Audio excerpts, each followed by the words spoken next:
こんにちは。カピトリップのカピです。今回は徳島県美馬市の脇町を散歩してみます。脇町は江戸時代に藍で栄えた商人の町です。主要道路沿いには富の象徴だったうだつのある建物が並んでいます。かつては吉野川にも面していて、名産の藍の積み出し港として栄えました。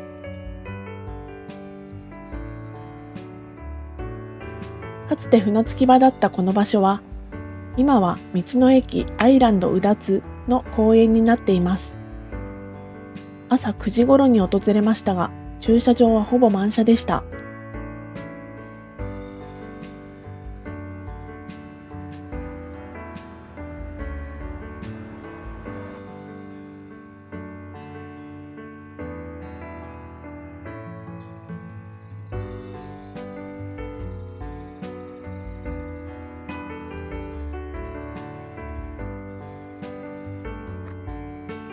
石段を登り、道の駅の中へと向かっていきます。この高低差で川が流れていたことを感じます。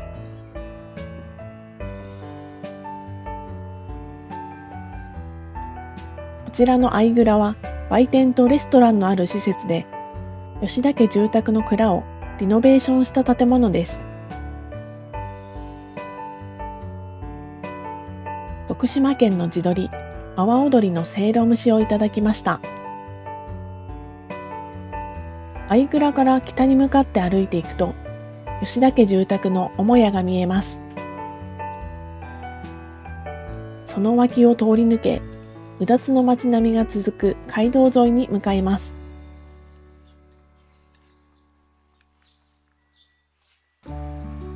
町並みの東の端にやってきました。川の向こうには昭和9年に建てられた劇場オデオン座が見えます。この川から西側が脇町南町重要伝統的建造物群保存地区です。1988年に全国で28番目の充電圏となりました。保存地区内の道を西に向かって歩いていきます。明治時代の建物を中心に伝統的建造物が多く残っているようです。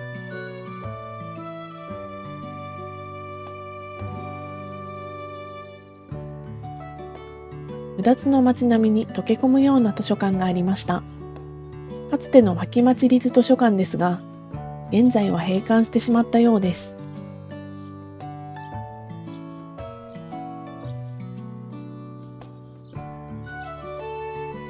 さらに西に向かって歩いていきます。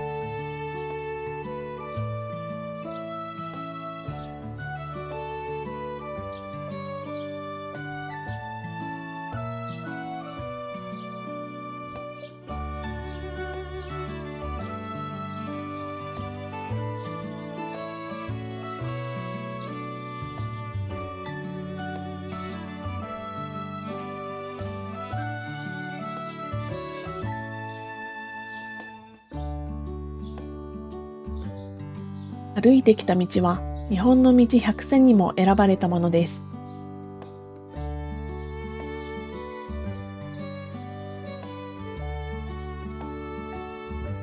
ここでうだつの町並みから一本南側の道を歩いてみます。レンガの装飾が目立ち、近代的な要素も取り入れられています。うだつの町並みとは対照的で、こうした道を歩いてみるのも楽しいですね。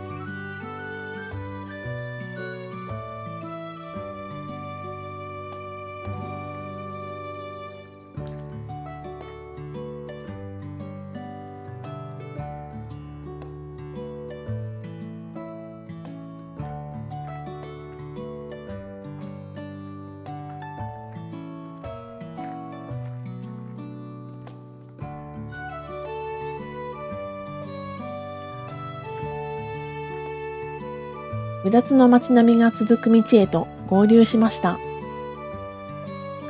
脇町の始まりは脇城の城下町だとされています。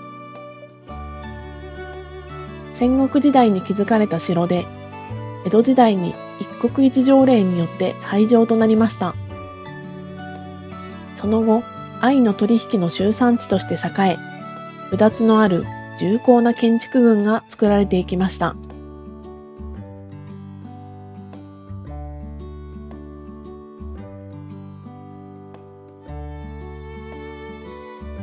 うだつとは小さな屋根のついた袖壁のことで、もともとは防火のためのものだったと言われていますが、徐々に各家の富と成功を表すものとなっていきました。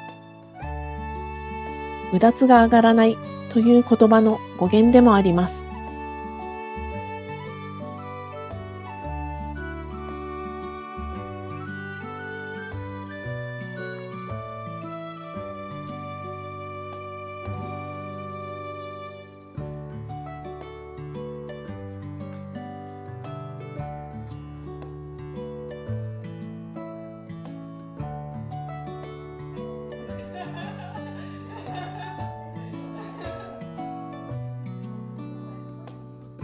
歩いているとお茶どころを見つけました。看板にも掲げられているそば米雑炊は徳島県の郷土料理です。素朴で優しい味わいでした。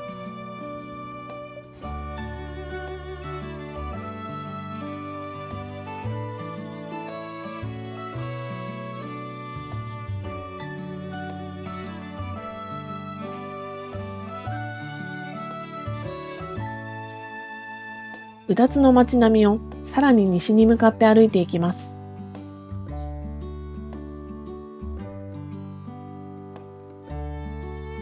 この屋根の上の袖壁がうだつです。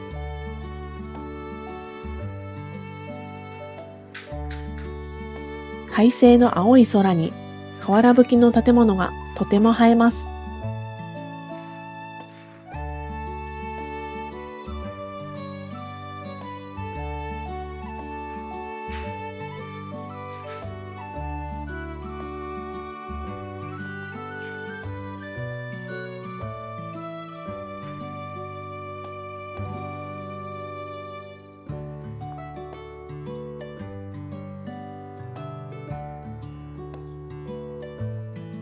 脇町の建築は建物の間口に対して奥行きがとても長く、80メートル以上の長さの家もあるそうです。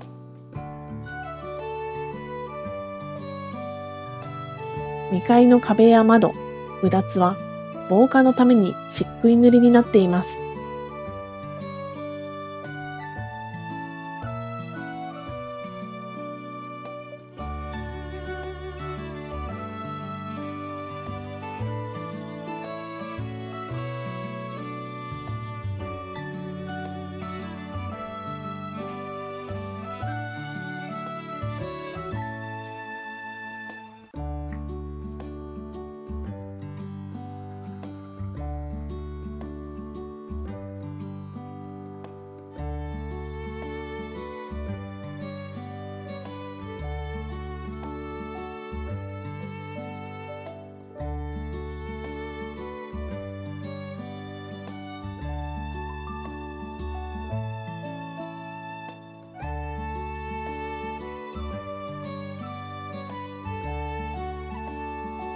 大きな通りからそれて横道に入ってみます。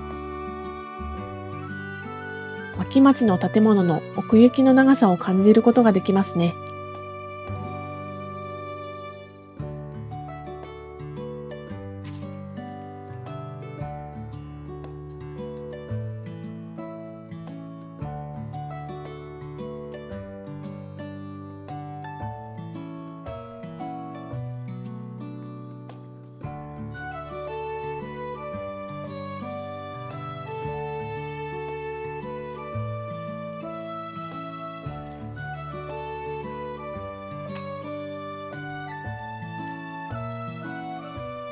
左手奥に不思議に曲がった形の電柱を見つけました。家の軒を避けるように後から作られたように見えます。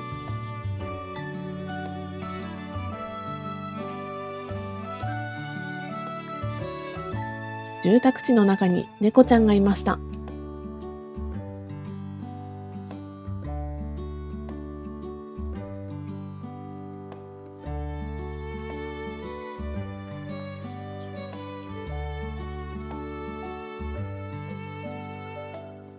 松屋小路と呼ばれる道を歩いています。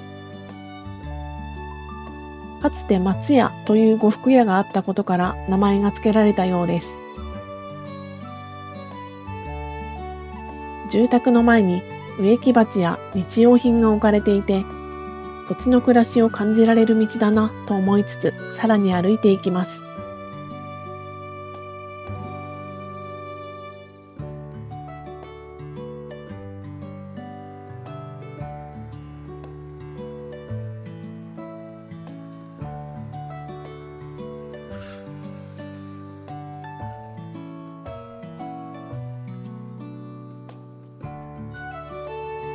先ほどの猫ちゃんと再び出会いました。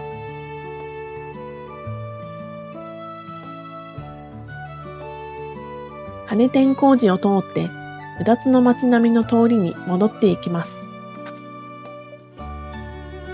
金天という屋号の醤油醸造業を営む家があったことから金天工事という名前がついたそうです。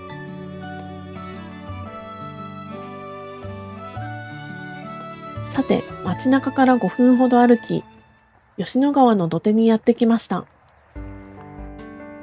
ここはかつて舞中島の渡し船が通っていた場所です。この土手からは脇町や吉野川、周辺の山々を一望できます。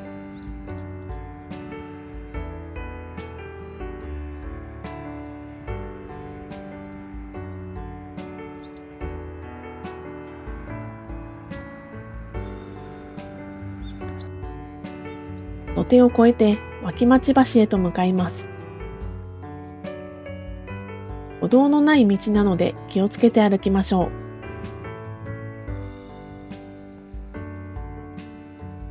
脇町橋が見えてきました。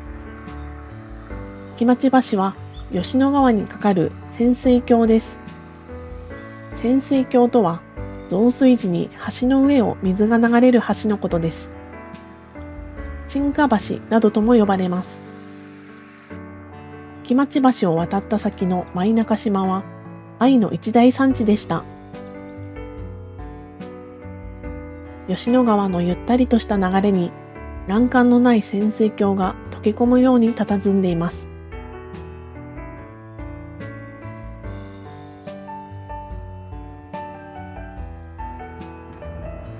吉野川を後にして脇町付近に戻ってきました。この水路はかつての吉野川の流路です。一段高い位置に建物が立ち並んでいる様子がわかります。この水路に沿ってスタート地点の道の駅まで向かいます。